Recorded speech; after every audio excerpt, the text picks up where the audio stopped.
Okay guys, welcome sa Panlasang Pinoy. Ngayon, tuturuan ko po kayo paano kumain ng saging. Unang-una, titignan mo yung banner kung ano ang binato at magkano ang panalo. 3006 si Awabio.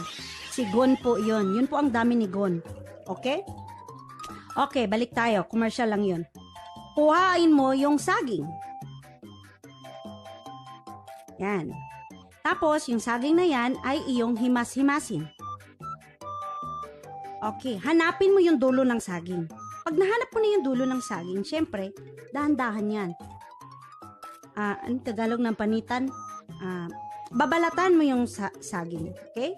Dandahan. Kasi pag mabilis, baka ma-disturb yung ano doon, yung medyo mayroong activities doon sa ilalim. At baka kayo din, hindi kayo maka-jar-jar. No? Ayan. Okay, dandahan. Balatan. Okay, tapos, yan na, lumabas na po yung saging guys. Naka-solo live po talaga tayo ngayon. Sana hindi tayo maban. Tutorial po ito. Okay, ito na yung saging. Ito na yung final product ng saging. Okay? Okay, ready na kayo? Ganito po pagkain ng saging. At dahil ako'y dalagang Pilipina, ganito po ang magsubo ng saging.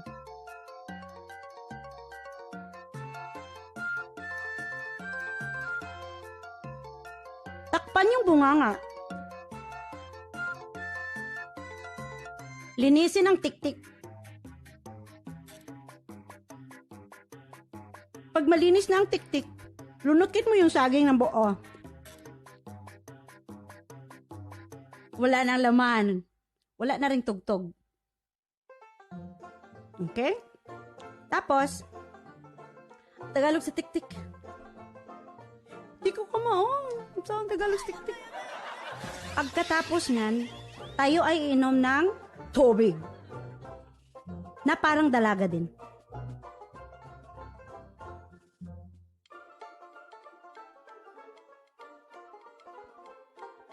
Yan, magmumog kayo kasi wala na po talagang kakainin saging. Kaya yung tubig na yon na inumin mo, dapat imumog mo bago mo yung lunukin para linis na yung inyong ipin. Yan po ang sikreto ko kaya puti-puti po ng ipin ko.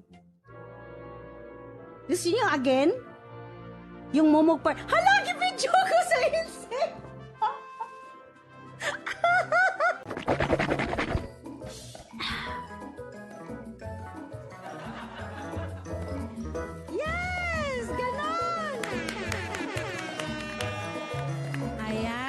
Okay, so hindi na po tayo mag-extend ng oras at dahil kami po ay mga malengke, wala na po kami